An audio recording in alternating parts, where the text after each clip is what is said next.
Hello everyone! Once again, this is Local Lape, the Philippine Ambassador of La Cuacha. Cue intro! Hey, you sit down. Hey, you sit down. Hello mga kalaag, kung napanood nyo yung vlog number 6 ko, you will know that I got a new bike which is the Rusi Classic 250. Today guys, exactly mag-iisang linggo na since I got my Rusi Classic 250. And in this video, I will be sharing to you my feedback and mga issues na na-experience ko sa isang linggo na paggamit ng Rusi Classic 250. Once again, it is my first time to own a Rusi Classic 250 but it is not my first time to own a motorbike. Dati na akong may Honda RS125 Fi which I have been using for about a year now. But ang dalawa, these two motorbikes are different, magkaiba talaga sila. So yung Honda RS125 is what they call semi-automatic while Rusi Classic 250 is full manual. So disclaimer lang, yung feedback na ibibigay ko later for yung mga issues that I found out, most of the time they are in comparison with Honda RS125. But before we talk about that, let me show you a short montage.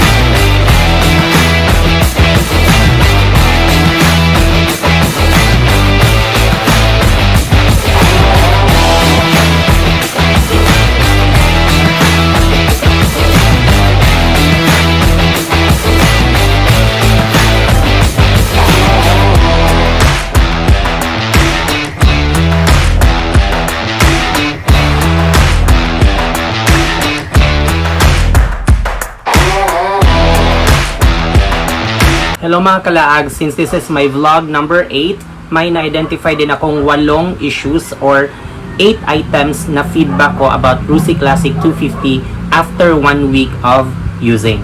And now, let's get down into business. Item number 1. Item number 1 guys is the weight. All I can say is ang bigat talaga niya guys. Rusi Classic 250 has a weight of 135 kilograms. So, mabigat talaga siya guys, but while you are on standby, doon mafe-feel mo talaga yung bigat niya. However, when you are already driving on the road or nasa daan ka na, hindi mo na siya mafe-feel na mabigat siya. So if you have a small build or hindi ka masyadong malakas, you're not strong enough, probably you will find it hard to handle Rusi Classic 250 kasi mabigat siya guys. Most of the materials being used in this bike is made of metal. Pati yung gulong niya, malalaki yung gulong niya, kakaunti lang yung plastic. So comparing to my old bike which is Honda RS125 Fi, most of the materials are plastic kaya magaan siya. But this Rusi Classic 250 guys, I'm not gonna lie, ang bigat talaga niya. So how to solve it? Wala naman tayong ibang magagawa. You can actually strip off some parts of the bike such as changing the seat or I don't know much about Rusi Classic 250 at this point kasi bagong-bago pa siya. All I can say is mag-exercise ka, kumain ng marami para meron kang energy when you use your Rusi Classic 250. Item number 2. Now, for item number 2 guys is the height. Rusi Classic 250 has a height of 790 millimeters from floor to seat. So, my height is 5'6". Akala ko talaga na flat yung paa ko pag nakaangkas na ako sa Rusi Classic 250 but hindi guys. I'm not tall, I'm not also very short, but still nakaganon pa rin yung paa ko on the floor when kapag nakaangkas ako sa Rusi Classic 250. So not exactly yung talagang flat yung foot ko. So how to solve it? You can actually bring your Rusi Classic 250 doon sa kasa or sa dealer kung saan mo siya nakuha mismo, or to any trusted mechanic or anyone who can adjust the bike. Pwede siyang babaan guys, and then check mo yung height na comfortable sa'yo. Item number 3. For item number 3 guys, yung clutch lever placement dito sa left, masyado siyang malayo. So when you are driving on the road and then you have to play around switches gaya ng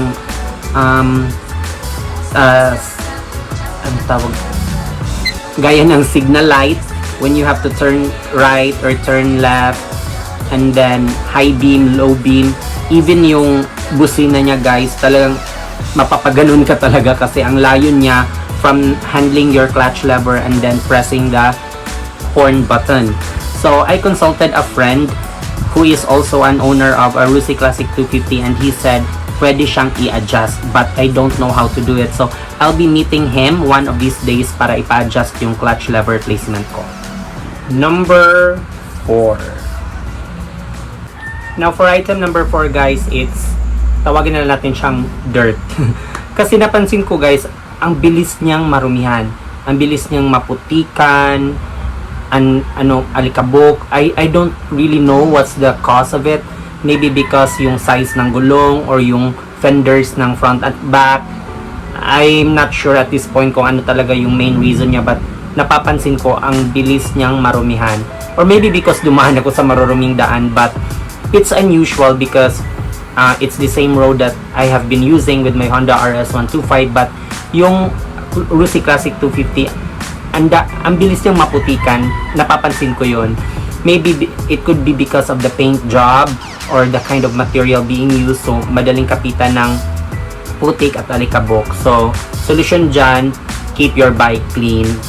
I think it's a no-brainer na dapat linisin natin palagi yung motor natin kasi it will prevent rusting dun sa mga metal parts, and it's carrying your bike, and then if you carry your bike, I believe gaganda din yung takbo niya, yung forma niya mismo, maganda tingnan. So that's all I can say with this item. Number 5. For number 5 guys, it's the gear shifter style. So Rusi Classic 250 has 6 gears if I'm not mistaken. I think 6, including neutral din, 7 na siya. So yung style niya is 1 down for Primera, and then you have neutral, and then everything is all up from 2 to 6. But yung shifter niya is iisang bar lang siya, so ginaganon mo siya pataas using your left foot. So magkaiba siya dun sa Honda RS125 ko kasi pa forward, you can press yung forward and then press yung backward. So yung issue ko dito is if nakachinelas ka, masakit siya guys. If you don't know how to use high gear properly. And then if you have yung mga white shoes, yung mga sapatos na gusto mo, ayaw mo masira, so might as well don't use them while using Rusi Classic 250 kasi masisira talaga siya guys in the long run. Kasi parati mo siyang ginaganito if you want to use high gears. So I advise use riding boots or maybe durable and cheaper shoes para hindi ka nasasayangan pag nasisira siya. Item number 6. So for item number 6 guys, I came from a semi-automatic motorbike which is Honda RS125, and then right now I have Rusi Classic 250 which is a full manual system. So unang-una guys, I really had a lot to learn and unlearn kasi they are both using gears, 4 yung sa Honda and then 6 yung sa Rusi. However, they are I can say they are totally different. Magkaiba talaga yung semi-automatic sa full manual guys or sa clutching. So in my case, there was really no one who taught me how to drive. So may nagsabi lang sa akin na ganito yung gawin, and I am also the type of person who cannot learn just by listening. So I had to take the motorbike on the road, but not sa highway guys. Ano siya, daanan siya papunta ng school, and then As we all know, walang school ngayon, so hindi siya masyadong matao. So safe akong mag-drive doon for the first time with my Rusi Classic 250. So what I did is I really experimented about how to drive full manual motorbike at then yung clutching. So every day, I spent at least an hour or 2 hours to get myself familiar with clutching. And then yung sa timpla-timpla, sa blending ng clutch at ng gas, you really have to learn everything. And when you are driving a full manual motorbike, ano talaga guys, nagagamit talaga yung hands mo kasi ang dami mong dapat tandaan. And then you need to develop your muscle memory as well kasi ibang-iba siya from my Honda RS 125 Fi. I can also drive full automatic such as scooters. So if you come from full automatic or semi-automatic and then you shift to full manual, you really have to learn a lot. And for your safety, research first and then practice also because as what they have said, practice makes perfect. Number 7. For item number 7 guys, this is in comparison with my Honda RS 125. Si Rusi Classic 250 guys, ang dami niyang buttons. Super, ang dami talaga niyang buttons guys. So, you can search in Google kung ano yung mga buttons on the right hand grip and then sa left hand grip. Ang dami talaga niya guys, so you really need to familiarize them. So at first I really had to ask a lot of questions from the members of the group that I belong in kasi I wasn't familiar with the buttons of the Rusi Classic 250. So yung ginawa ko, I spent a few minutes, almost an hour to get familiarized of the buttons. So paano yung left, paano yung right turn signal, high beam, low beam, how to turn off the headlight, how to turn it on, yung turn on na konti lang yung ilaw or yung full blast talaga yung ilaw. And actually hindi ko pa totally familiar yung mga buttons niya guys, but I just had to learn the basic, yung talagang nagagamit on the road, especially during at night. So yung ilaw talaga, yung signal lights, and then high beam and low beam. I know marami pa because they have mentioned meron pa daw paatras na button. I'm not familiar of it, so I'll gonna check on that. I might make another video focusing on the buttons only of the Rusi Classic 250. And the last item, number 8. Now for item number 8 guys, yung full tank capacity ng Rusi Classic 250 is 12 liters and then meron siyang 2 liters on standby or reserve. So it's 12 liters. So comparing to my Honda RS 125, yung gas ko doon pa 100 lang, 70 pesos, ganun, nakaka full tank na ako. But for this one, you really have to spend much money if gusto mong magpa full tank. But the good side of it is hindi siya agad nauubos.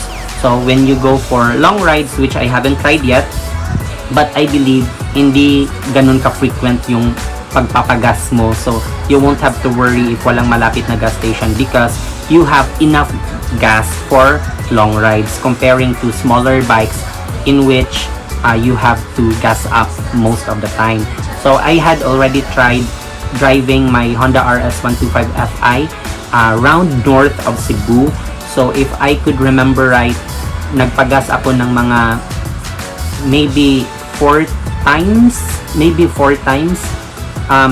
Hindi siya totally empty, but I had to keep it at full tank as much as possible. Baka maubusan ako sa area na walang gas. So with Rusi Classic 250, I don't think that will be an issue. But yes, the disadvantage is you really have to spend much money or you have to allocate enough budget for your gas for Rusi Classic 250. And that's the end of our video mga kalaag, and thank you so much for watching. Sa mga ka-Rusi Classic 250 ko dyan, especially sa mga newbies na katulad ko, I hope this video helps you a lot. Ride safe everyone and goodbye.